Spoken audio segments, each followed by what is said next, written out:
Hello, everyone, and welcome to another episode of our Lunchtime Linkup Series, where we talk about with our DivInc community members about how we are impacting the tech ecosystem with diversity, equity, inclusion, and accessibility in mind.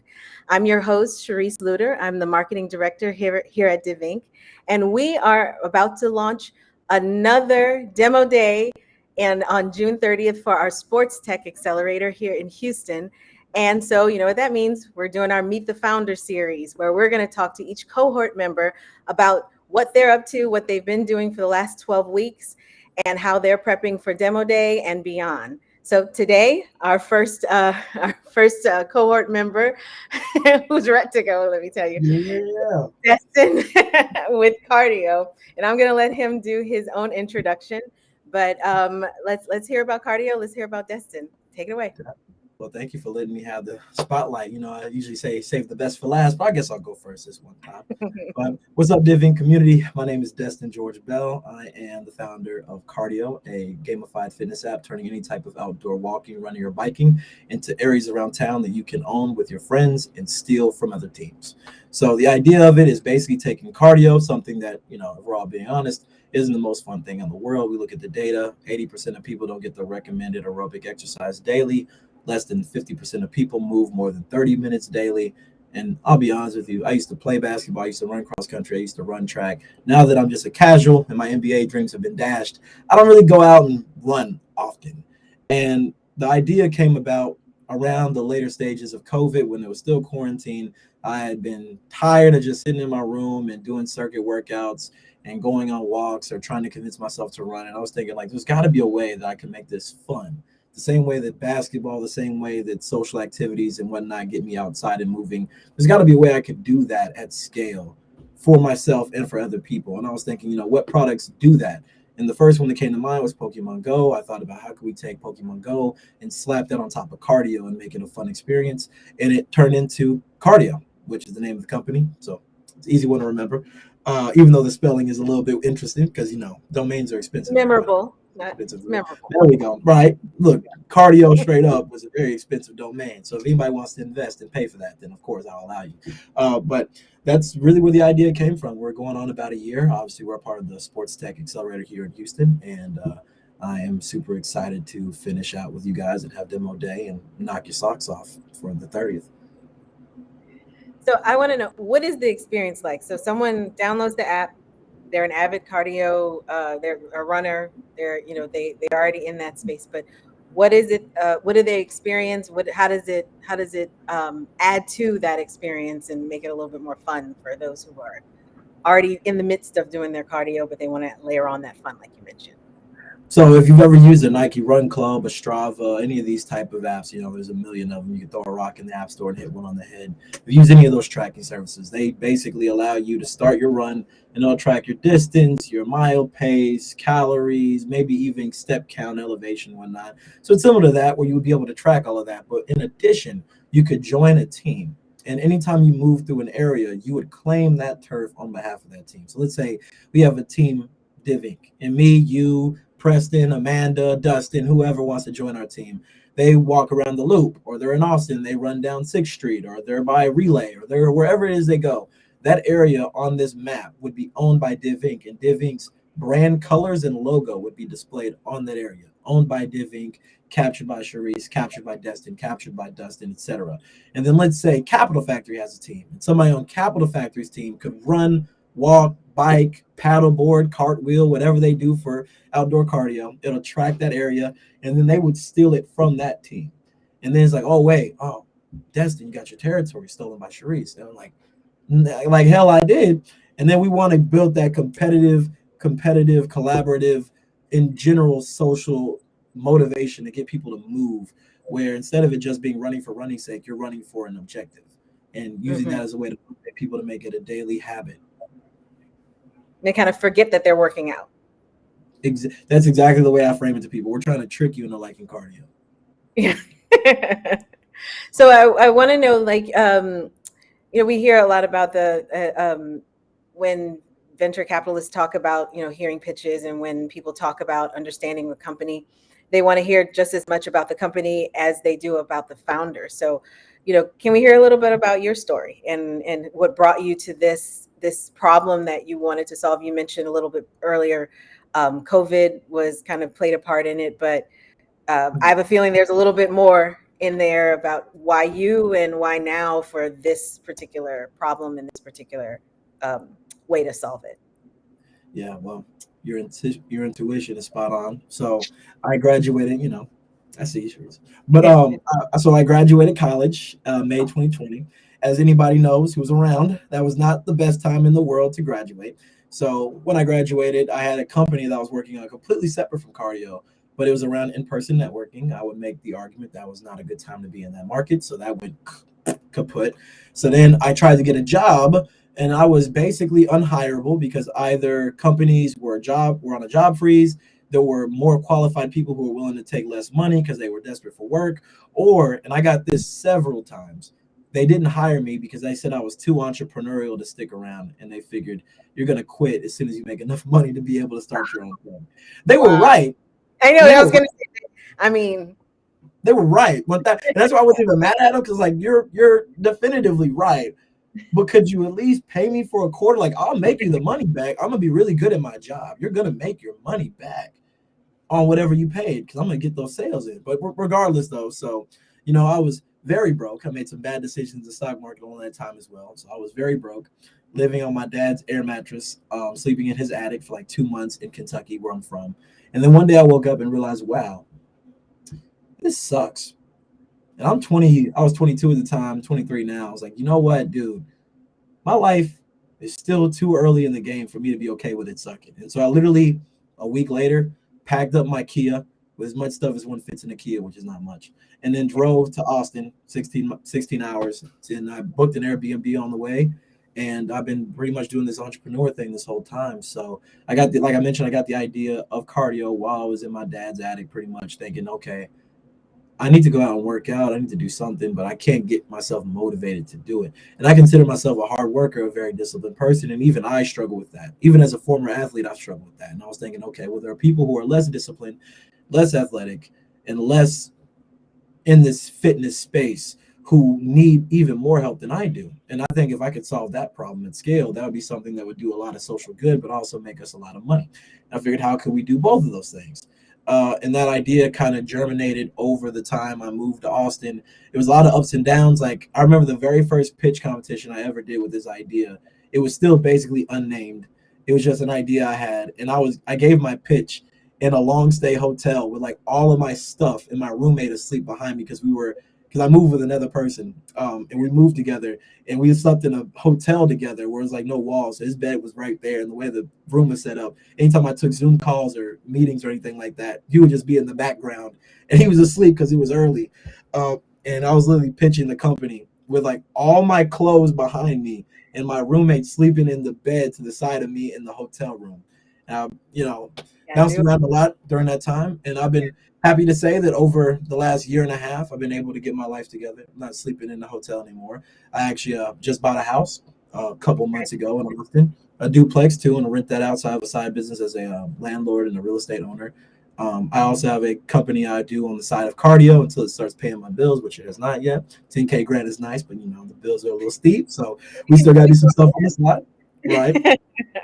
And so I work as a content creator, and so I do things pretty similar to this, like Twitch streams, YouTube videos, Instagram Reels, TikToks, or I show up to live events, and I've done that with brands like the NBA 2K, the NBA, Mobile One, Old Spice, McDonald's, whole bunch of different companies as a content creator and a personality in the esports space, as well as in crypto, real estate, and other different things I get hired to do.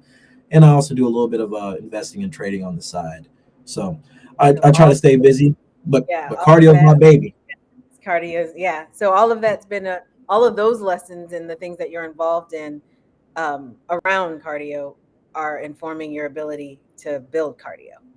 Yeah, 100%. So, I mean, my gamification idea came from my love of video games, and my personality and the way I think about it has come from, my work as a content creator and how we go about publishing, marketing, and doing all these different things with it.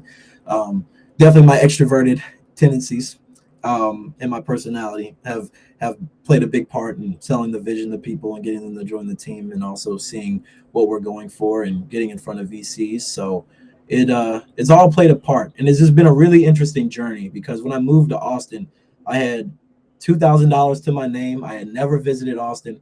I had no job. I had no family that lived here. I spent the last of my money on the Airbnb when I got here. And all of these things like the real estate, the content business, cardio, none of those things existed a year and a half ago. It's all just been things I've built basically by myself over the last year and a half with a lot of help from DivInc too. Actually, I got connected to Preston. He was like one of the first people I met when I got to Austin because I use this platform that's really cool. Nobody's heard of it. It's called Lunch Club. It's basically like a random speed networking thing where it sets you up for random one-on-ones. And I had never been to Austin. This was October of 2020, so there were still no live events or anything like that. So I didn't know how to meet people because there was nowhere to go to do that. And so I joined this platform, and they help you connect with different people around your city and your industry. And I remember I go in there and say, hey, I'm broke. I don't know anybody. I need some work, or I need somebody to invest in a company. Who do you know who I can talk to? And there's one lady named Kristen. She was like, oh, yeah, you should talk to Preston James. He's the godfather of the tech space out here. I talked to Preston. Oh. Yeah. Oh, yeah. So, shout out to Preston. Shout out to PJ. Had that moniker, but I'll circle back on that another time. Right. Shout out to PJ. So I hopped on a phone call with Preston. This is like November of 2020. And we hopped on a 30-minute call. And I said, yeah, Preston, I would love, to get connected to some people. He said, okay, I can probably get you with some connections. And he put me on a thread with like 30 different people and said, yo, it's Destin. Say hi. I was like, oh, wow. And so I owe him a lot because that helped me, especially before live events came into play, getting connected with a ton of people who I still talk to on, a weekly, monthly basis. And it would help me out a lot, supporting me along this journey. So speaking of the journey, you just hit a huge milestone. You launched your alpha. Mm-hmm. And before we get into what exactly that means, how did that feel? I mean, after we kind of heard that rundown of all that you had to go through and really just, kind of jumping off the cliff with wings of faith, how did that feel to get to that point? It feels really good. I'm still coming to terms with it because, I worked on, and I'm not technical. I didn't make it myself. I had to convince somebody who knew how to make it for me. And I've been working on this idea for a year without a single line of code. And I had talked to hundreds of technical people. I said, hey, I got this great idea. And they're like, oh, what do you have to show for? I'm like, nothing is a great idea. And they were like, okay, well, that's not enough. And I said, all right, fine. And I taught myself how to use Figma so I could build prototypes for it. So I could show people, it's like, okay, I have this. He's like, okay, all you have is Figma? I'm like, well, yeah, because I can't build it myself. Say, oh, well, that's not enough. I said, okay. So then I went and found advisors. So on our advisory board, we have the founder of Map My Run, which was another fitness app that got acquired by Under Armour for $150 million back in 2013. We brought on the lead iOS engineer for Pokemon Go. We brought on a lead game designer for Zynga. We brought on the director of innovation for Adidas's mobile fitness unit, a designer from Strava. I said, okay, now we got this. Like, well, that's not enough. I said, okay, fine. So I built the business more. I thought, here's how we monetize. Here's how we make our money. Here's our financials. And that wasn't enough. So then I reached out to Pokemon Go, Niantic, their parent company, and I said, hey, I'm looking to find somebody who can help support us building this. And it's so funny. That's a funny story in itself because when I brought on the former head engineer for Pokemon Go, currently Apple senior iOS engineer, but formerly that, and I met him on LinkedIn. We never met in person still. And I just started randomly messaging him on LinkedIn. I was like, hey, I don't know how to build stuff. You do. Can you help me build it? He said, no, because I make too much money for you to afford me. But I will advise you for when you find a technical person. And I can also help you get connected to Niantic. I was like, great. You can CC me to an email for somebody who I can talk to there. He's like, well, no, I can't because I quit and I don't know if they like me. But what I can do is I can slip you the CEO of this billion-dollar company's email. And I couldn't just say, email him. I was like, oh, okay, well, screw it. Why not? Shoot or shoot. So I shot. And so I sent him an email like this is May 20 of last year, about a year ago. And I sent John, his name was John, an email. I said, basically, this is not verbatim. This is more of a paraphrase. Right. Yo, John, I got this cool idea, gamifying cardio. It's like that one game you made, but better.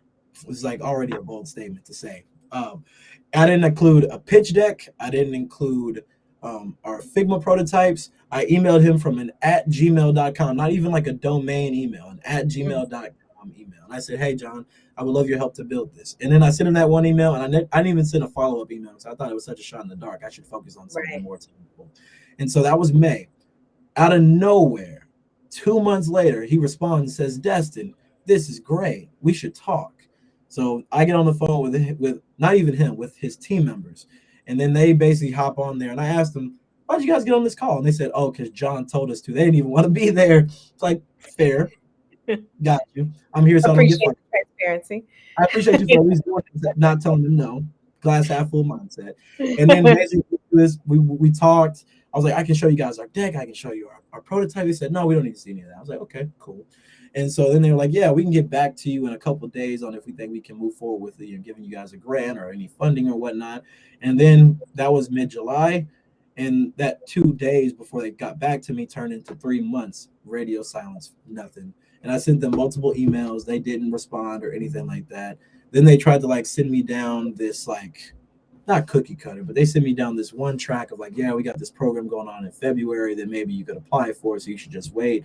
And you know me enough to know I'm not much of a patient type of person. So like, wait till February? Can't even do it. So I ended up messaging John again because they said, let's not include John in this. He's a busy guy, whatever. And I said, you know what?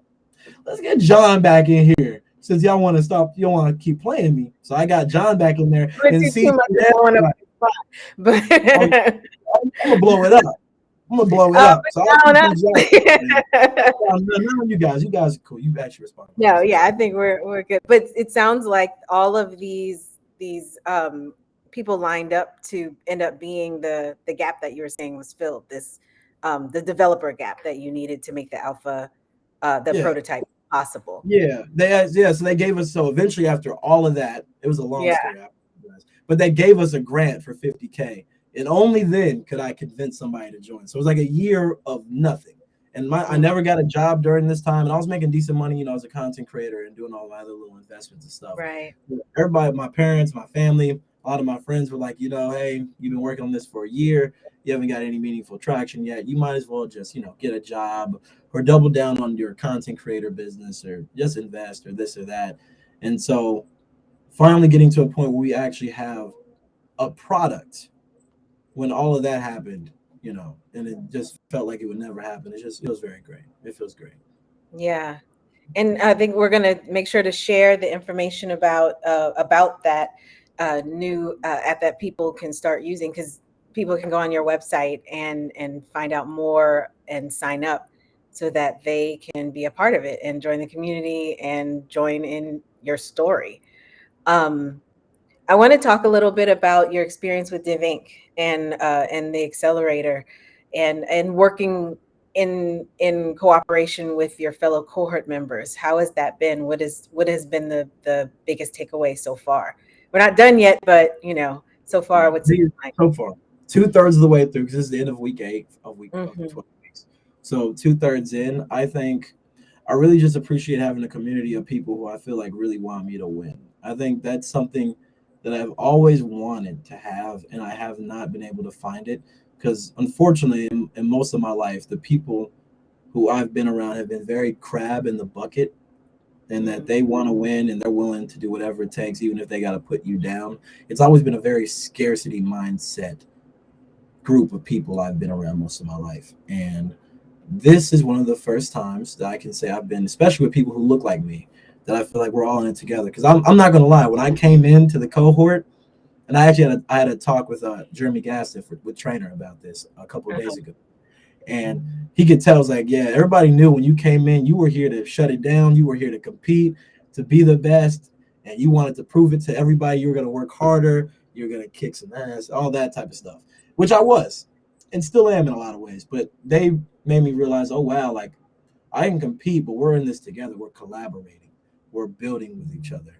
And I've been on defense so much in my life of like trying to preserve my energy and prove why I belong in a place, that having a place where people are really supporting each other and want to see you win has been something I have not experienced a lot. And I really appreciate it. It's a phenomenal feeling. So my biggest takeaway is that there are spaces where people really support each other, and it's not a scarcity. If I win, nobody else can win. If they win, I can't win, but we can all win together, and we should try to help each other do so. Yeah. Were there any turning points for you in these first few weeks, or this 2/3 of the way in? Any big ahas, any big pivots that you felt like you had to do for the company to move forward, that unforeseen, let's say, as you went through? I wouldn't say any pivots, more so new opportunities, because we came into this, we were very much a consumer app. Me and you could just download it. We could join a team, DivInc or something like that. And we would have that B2B play of working with those brands, those companies, those organizations. But for the most part, it was just a consumer app. However, we've realized that there's a lot of opportunity in the B2B space beyond that, because we've talked to people who work with health insurance companies, and they say, oh, health insurance companies want to package products like yours to go into these corporate wellness programs. And then we've talked to groups like Dell and Exxon and Chevron. They're like, oh yeah, we'll pay like $4 an employee for an employee base of 10,000 people to white label this and put it into our organization so we can get people to actually use our wellness programs.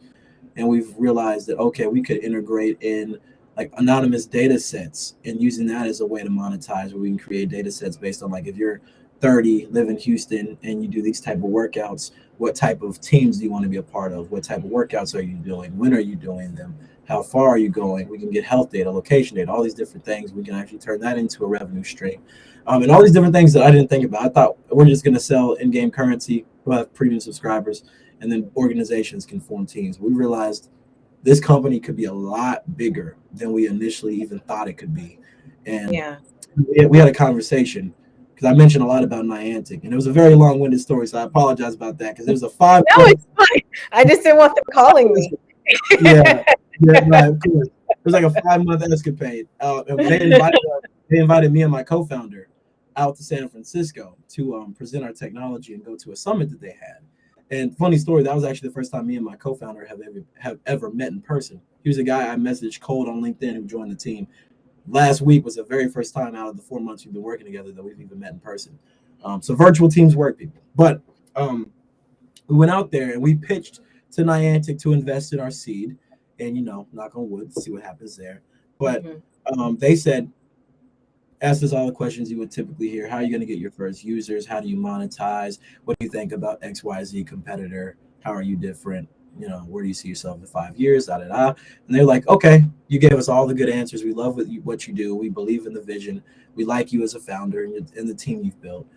How much are you going to sell this for? And that's a question that I really haven't thought about that much, because I felt like, if I make a good product, it'll sell itself, basically. But I was like, okay, well, VCs want to know that, because they want to know how much money they're going to make. Right. So I was like,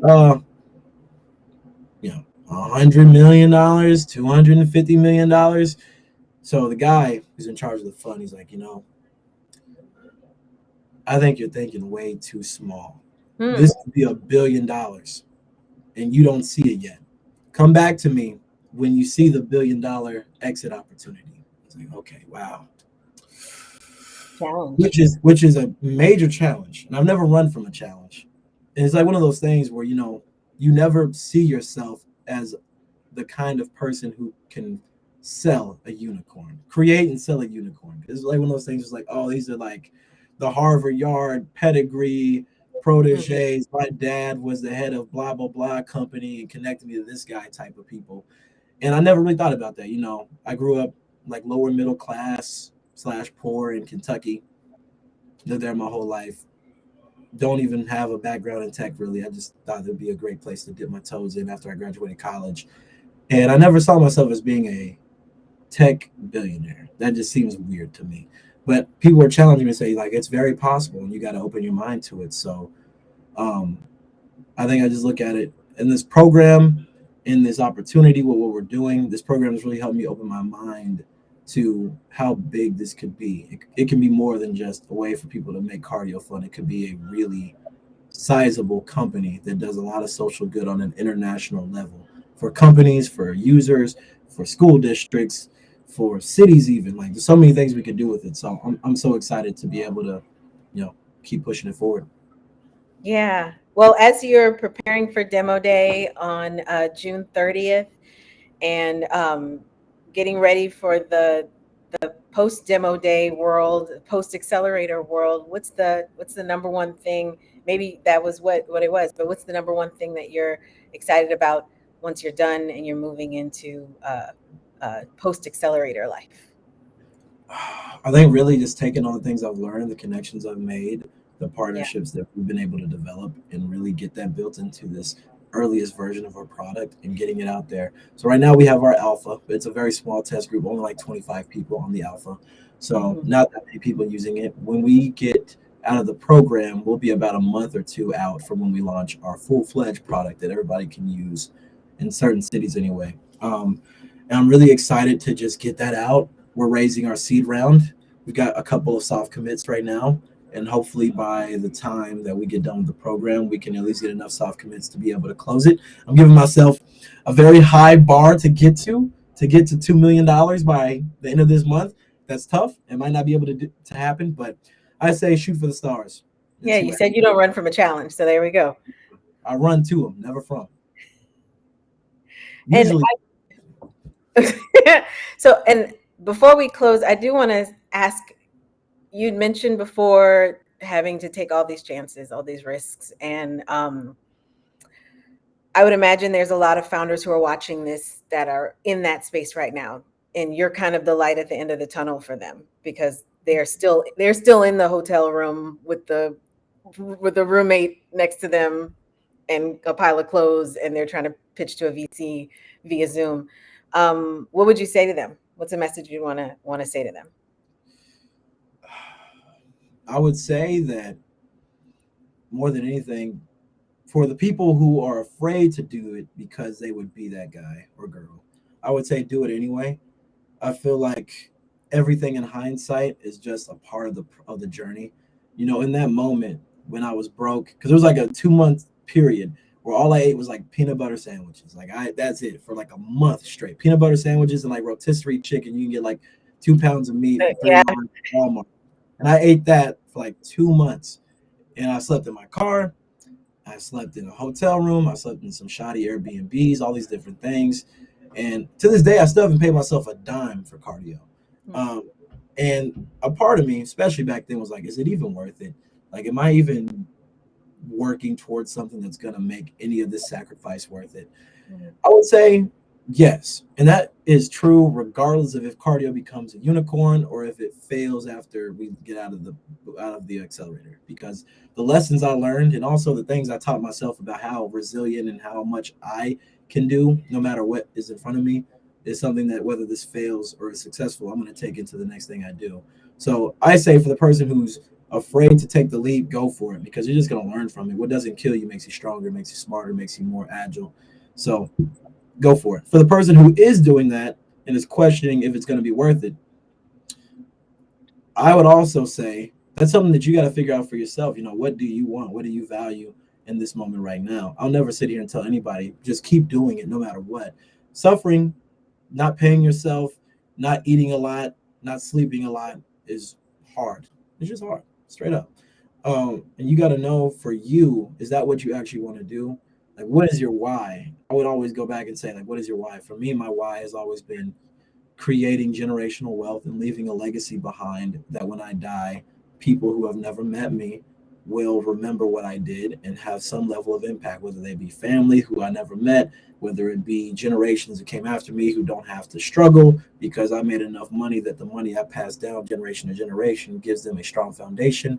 Or it could just be some random kid in Kentucky who wants to be a founder, who wants to invest, who wants to do whatever it is that I'm doing and is inspired by what I did. I'm a big fan. I don't know if anybody noticed this on the chat on the call, but I have this chain. This is Kobe Bryant's logo. I've never met Kobe. I only went to like 2 Laker games my entire life, and they were in Indiana. Never been to LA. Never really only set foot in California after he was basically already dead. But just the idea of the kind of guy he was and how hard he worked and how he found a way to succeed in everything no matter what was put in front of him was just something that was so inspirational to me. And even though I'm 5'9" with a 20-inch vertical and will never play professional basketball in my life, those teachings and that inspiration that I get from this aspirational goal of being able to be a guy like him Yeah. is something that keeps me moving forward no matter what. It just makes me feel like this person would never give up. This person would continue to chase their dreams.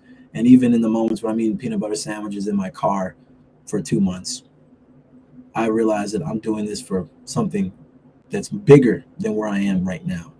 And if you feel the same way about what you're building, then it's worth it.